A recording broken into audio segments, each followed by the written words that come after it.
ఆచార్య నాగార్జున యూనివర్సిటీలో ఏర్పాటు చేసిన ఓపెన్ ఎయిర్ ఫోర్స్ రిక్రూట్మెంట్ విజయవంతంగా కొనసాగుతుందని రిక్రూట్మెంట్ ఆఫీసర్ షేక్ యాకూబ్ అలీ తెలిపారు. తెలుగు రాష్ట్రాల్లో యువతకు మంచి అవకాశం కల్పించే ఉద్దేశంతో ఓపెన్ ఎయిర్ ఫోర్స్ రిక్రూట్మెంట్ నిర్వహించడం జరుగుతుందని చెప్పారు. ఈ నెల 12న ఆంధ్రప్రదేశ్, 15వ తేదీన తెలంగాణ బాలురకు మాత్రమే సెలక్షన్స్ జరుగుతాయని ప్రకటించారు. రిక్రూట్మెంట్ కోసం యూనివర్సిటీ ప్రాంగణంలో విస్తృతంగా ఏర్పాట్లు చేయడం జరిగిందని తెలిపారు. 152 ఎత్తుకొలతలు, విద్యార్హత, మెరిట్తో పాటు నోటిఫికేషన్ల అర్హత వివరాలను క్షుణ్ణంగా పరిశీలించి సెలక్షన్స్కు రావాలని సూచించారు. యూట్యూబ్ ఛానల్లో వచ్చే వార్తలను చూసి గందరగోళానికి గురి కావద్దని విజ్ఞప్తి చేశారు. ఎవరికి ఏ తేదీన సెలక్షన్స్ జరుగుతాయి అనే విషయాలు పూర్తిగా తెలుసుకుని ఎంపికకు హాజరు కావాలని తెలిపారు. ఇక నిరుద్యోగ యువతకు ఓపెన్ ఎయిర్ ఫోర్స్ రిక్రూట్మెంట్ను పూర్తి స్థాయిలో సద్వినియోగం చేసుకోవాలని సూచించారు. అదేవిధంగా దళారులను నమ్మి మోసపోవద్దని, పూర్తి పారదర్శకంగా నియామక ప్రక్రియ జరుగుతుందని స్పష్టం చేశారు. ఎగ్జామ్ కండక్ట్ చేస్తాం. ఆన్లైన్ అప్లికేషన్ వస్తుంది, దానికోసం అది ఆన్లైన్ రిజిస్ట్రేషన్ చేసుకొని ఆన్లైన్ ఎగ్జామ్ రాసి తర్వాత ఫిజికల్ టెస్ట్లు వగేరా మా దగ్గరికి వచ్చేస్తారు ఎయిర్మెన్ సెలక్షన్ సెంటర్లో. ఇప్పుడు ఇక్కడ తెలుగు రాష్ట్రాల పిల్లలకి ఒక అదనపు అవకాశం ఇవ్వడానికి మేము ఇక్కడ ఒక అడిషనల్ ర్యాలీని ఏర్పాటు చేయడం జరిగింది. దీనికోసం మాకు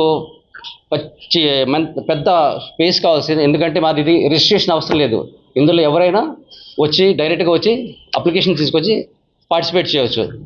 సో రిజిస్ట్రేషన్ అయితే మనకు తెలుస్తుంది ఎంతమంది వస్తారో అని. రిజిస్ట్రేషన్ లేకపోతే ఓపెన్ ర్యాలీ అంటే ఎవరైనా రావచ్చు. సో మాకు తెలియదు ఎంతమంది వస్తారు. దే మేబీ 2000, 2000 కావచ్చు, 4000 కావచ్చు, 10,000 కావచ్చు. So we want a big place. So దానికి మేము నాగార్జున యూనివర్సిటీ చూసాం. చాలా బాగా అది ఉండే, అన్ని ఫెసిలిటీలు ఉంది. అందులో స్పేస్ కూడా ఉండే, ఇండోర్ స్టేడియం ఉండే. ఇమ్మీడియట్లీ మాకు అది లొకేషన్ నచ్చి వైస్ ఛాన్సలర్ని అండ్ రిజిస్ట్రార్ని మేము అప్రోచ్ చేసాం. నేను అప్రోచ్ చేస్తే వాళ్ళు ఇమ్మీడియట్లీ మన పిల్లల కోసం చేస్తున్నారు, మీరు ఉపయోగించుకోండి మా యూనివర్సిటీ క్యాంపస్ అని చెప్పడం జరిగింది. ఇమ్మీడియట్లీ మేము చీఫ్ సెక్రటరీ దగ్గరికి వెళ్ళి కలిశాను. కె విజయానంద్ గారు ఉన్నారు అప్పుడు. అండ్ ఆయన కలిస్తే ఆయన చీఫ్ సెక్రటరీ గారు చాలా హోల్ హార్టెడ్ సపోర్ట్ ఇస్తాం మీకు, మీరు తెలుగు రాష్ట్ర పిల్లల కోసం చేస్తున్నారు కాబట్టి అని చెప్పారు. ఇమ్మీడియట్లీ ఆయన గుంటూరు కలెక్టర్ గారికి ఉత్తర్వులు జారీ చేశారు, కావాల్సిన సపోర్ట్ చేయమని మమ్మల్ని. తర్వాత గుంటూరు కలెక్టర్ గారిని కలిస్తే ఆవిడ జాయింట్ కలెక్టర్ని కోఆర్డినేటర్గా చేసి అన్ని సదుపాయాలు చేశారు. ఇప్పుడు లొకేషన్లో అరేంజ్మెంట్స్ చాలా బాగా చేశారు. అండ్ ఏదైనా ఏ డిపార్ట్మెంట్ అయినా, ఈవెన్ డిస్ట్రిక్ట్ సైనిక్ వెల్ఫేర్ ఆఫీసర్ని లైజన్ ఆఫీసర్గా పెట్టారు. మ్యామ్ ఆల్సో చాలా active, she helping our very much. అది కాక ఫస్ట్న మాకు 9వ తారీఖున ఆంధ్రప్రదేశ్, తెలంగాణ బాలికల కోసం అయిపోయింది ఎగ్జామ్. మంచి రెస్పాన్స్ వచ్చింది అండ్ వాళ్ళ ప్రాసెస్ అయిపోయింది. ఇది చెప్పదలుచుకున్నారు, ఇక్కడ ఎవరు వస్తున్నారో వాళ్ళు కొంచెం వచ్చేటప్పుడు హైట్ చెక్ చేసుకుని రండి. 152 సెంటీమీటర్ కంటే తక్కువ ఉండకూడదు. అండ్ పర్సంటేజ్లు మేము పెట్టింది, ఆ పర్సంటేజ్ కూడా ఎగ్జాక్ట్లీ ఉండాలి. సో డీటెయిల్డ్ నోటిఫికేషన్ ఏది ఇచ్చామో అది చూడండి, చూస్తేనే మీకు అర్థమవుద్ది. ఓన్లీ ఎక్కడెక్కడో చిన్న చిన్న యూట్యూబర్స్ చెప్పినాయి అవి చూసి వస్తే మీకు ప్రాబ్లం అవుద్ది. మాకు 9th గర్ల్స్ కూడా పెట్టాం. 9th, 10th అంటాం. 9th పాస్ అయిన వాళ్ళని మేము 10th రోజు కూడా తీసుకుంటాం. 10th ఫ్రెష్ రారు, 9th వస్తారు ఎవరు వచ్చినా. ఇప్పుడు కూడా నా కాషన్ ఏంటంటే అందరికీ, ఇప్పుడు 12, 13 తారీఖు ఆంధ్రప్రదేశ్ బాయ్స్ కోసం రాసింది ఎక్కడైనా. 13వ తారీఖు కాదు, మీరు 12వ తారీఖే రావాలి. 12 వస్తే 12 వచ్చిన వాళ్ళే మేము వేరే టెస్టులు చేసి నెక్స్ట్ రోజు, ఇది 2 days ప్రాసెస్ మా సెలక్షన్ ప్రాసెస్. 12న పాస్ అయిన వాళ్ళని మేము 13 పిలుస్తాం. సో 13 మార్నింగ్ ఎవరు రావద్దు, ఎవరు వచ్చినా 12 గంటలు రావండి, 12వ తారీఖే రావాలి. అండ్ మా నోటిఫికేషన్లో పొద్దున్న 6 గంటల నుంచి ఇచ్చాం. అండ్ కట్ ఆఫ్ టైం 10 గంటలు. కానీ మేము పొద్దున్నుంచే స్టార్ట్ చేసేస్తాం. 4 o'clock నుంచి మేము రెడీగా ఉన్న బాయ్స్ లోపల తీసుకోవడానికి. సిమిలర్లీ 15వ తారీఖు కూడా తెలంగాణ బాయ్స్కి ఉంది. 15వ తారీఖే రావాలి అందరూ, 16వ తారీఖు రాకూడదు. 16వ తారీఖు 15వ తారీఖు వచ్చి పాస్ అయిన వాళ్ళే 16వ తారీఖు వస్తారు. సో ఇది గమనించాలి, ఎందుకంటే బాలికలు కొంతమంది 10వ తారీఖు వెరీ లెస్ మెంబర్స్ వచ్చారు అవగాహన లేకుండా, అప్పుడు వాళ్ళు వెళ్ళాల్సి వచ్చింది. సో ఇది అవాయిడ్ చేయండి. ఎగ్జాక్ట్లీ మన నోటిఫికేషన్ చూడండి, ఎక్కడ నోటిఫికేషన్ ఉందో ఎంప్లాయ్మెంట్ వచ్చింది, న్యూస్ పేపర్లో కూడా వచ్చింది. అదర్వైజ్ మా వెబ్సైట్ www.agnipatvayu.c.in అది సందర్శించండి. క్లియర్లీ ఉన్నాయి, ఏం కావాలి, ఏం తీసుకురావాలో అన్నీ ఉన్నాయి అక్కడ. సో 12వ తారీఖున ఆంధ్రప్రదేశ్ బాయ్స్ రేపొద్దున ఉంది. సో మేము ఇక్కడ ఆర్టీసీ వాళ్ళతో కూడా మాట్లాడాం. ఇక్కడ గుంటూరు అండ్ విజయవాడలో బస్సెస్ కూడా మార్నింగ్ పెడదామని చెప్పారు వాళ్ళు. సో ఒకవేళ ఆ బస్సులు ఉంటే వాటిని కూడా మీరు సద్వినియోగం చేసుకోండి. ఒకవేళ దొరకపోయినా మీరు ఓన్ అరేంజ్మెంట్ మీద టైంకి రీచ్ అవ్వండి. 10 o'clock ముందు రావడానికి ట్రై చేయండి. And we're here to help you out.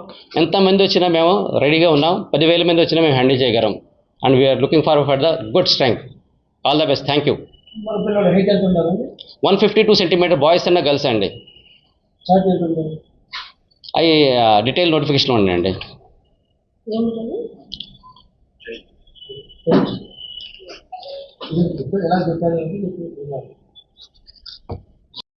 దాని లిమిట్ నో లిమిట్. ఇప్పుడు మేము సెలెక్ట్ చేశాక ఇక్కడ నుంచి మెడికల్ అపాయింట్మెంట్ ఇస్తాం మేము. వాళ్ళు వెళ్తారు. తర్వాత మెరిట్ లిస్ట్ వస్తుంది వీళ్ళది. ఇప్పుడు స్టేట్ వైజ్ మెరిట్ లిస్ట్ వస్తుంది. దీనివల్ల మనకి బెనిఫిట్ ఉంటుంది. ఇంతకుముందు ఆల్ ఇండియా మెరిట్ లిస్ట్ వచ్చేది. ఇప్పుడు స్టేట్ వైజ్ వేకెన్సీస్ ఇస్తున్నారు. దీనివల్ల మన తెలుగు రాష్ట్రాల వాళ్ళకి ఉపయోగపడుతుంది. అందుకని మేము ఇక్కడ అర్థంగా చేస్తున్నాం ఈ ర్యాలీ. వేకెన్సీస్ అనేవి ఉంటాయండి. Exactly as per the requirement అయ్యి టైం టు టైం తీస్తారు. ఒక గోల్డెన్ ఆపర్చునిటీ అండి మన తెలుగు రాష్ట్రానికి. ఎందుకంటే ఎంప్లాయ్మెంట్ ఎక్కడా లేదు కాబట్టి యంగ్ స్టూడెంట్స్ ఇప్పుడు వాళ్ళు ఏంటంటే వాళ్ళు వెళ్ళినప్పుడు 17 సంవత్సరాలలో వాళ్ళకి అగ్నివీర్ పత్లో వాళ్ళు వెళ్తే వాళ్ళకి ప్రతి నెల 30,000 ఇస్తారండి. ఆ 30,000లో మళ్ళీ 9,000 సేవా నిధి అని ఒక ఫండ్లో అది అక్యుములేట్ అవుతుంది. సో 4 సంవత్సరాల తర్వాత వాళ్ళు బయటకు వచ్చినప్పుడు వాళ్ళకి దాదాపు 10,04,000 వరకు వాళ్ళ చేతిలో అమౌంట్ ఉంటుంది. ఈ 30,000లో కూడా 21,000 వాళ్ళ చేతిలో ఉంటుంది కదా ప్రతి నెల.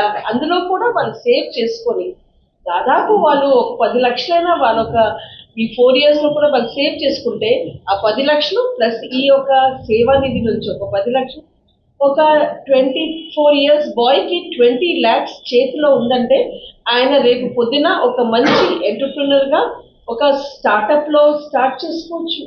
తర్వాత అగ్నివీర్ మన వాయు వాళ్ళు బయటకు వచ్చిన తర్వాత తక్కిన పోలీస్లో కానీ తర్వాత బిఎస్ఎఫ్లో కానీ దాంట్లో వాళ్ళకి రిజర్వేషన్ కూడా ఉంటుంది.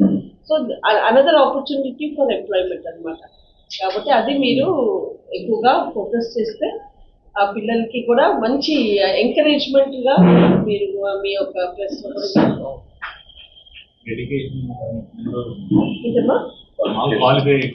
ఇది ఎడ్యుకేషన్ చెప్తాను మ్యామ్. నేను చెప్తానండి. ఇది ఎడ్యుకేషను ఇంటర్మీడియట్ ఉండాలండి. ఇంటర్మీడియట్ తత్సమాన పరీక్ష ఏదైనా పాలిటెక్నిక్ కానీ ఐటీ కానీ ఉండాలి. అగ్రిగేట్ 50% మార్క్ ఉండాలి. ఇంగ్లీష్లో కంపల్సరీగా 50% మార్క్స్ ఉండాలి. ఇంటర్మీడియట్లో మనకి ఇంటిగ్రేటెడ్ సర్టిఫికేట్ ఇస్తాడు 11th 12th కలిపి. సిబిఎస్ఈది ఒకటే వస్తుంది 12th సర్టిఫికేట్. కానీ మన ఆంధ్రప్రదేశ్ తెలంగాణలో 11th 12th కలిపి సర్టిఫికేట్ ఇస్తాడు.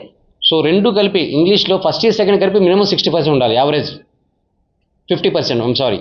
It is has to be 50%. And aggregate కూడా 50% ఉండాలి. సిమిలర్లీ పాలిటెక్నిక్ కూడా 50% ఉండాలి. ఐటీఐలో కూడా 50% ఉండాలి.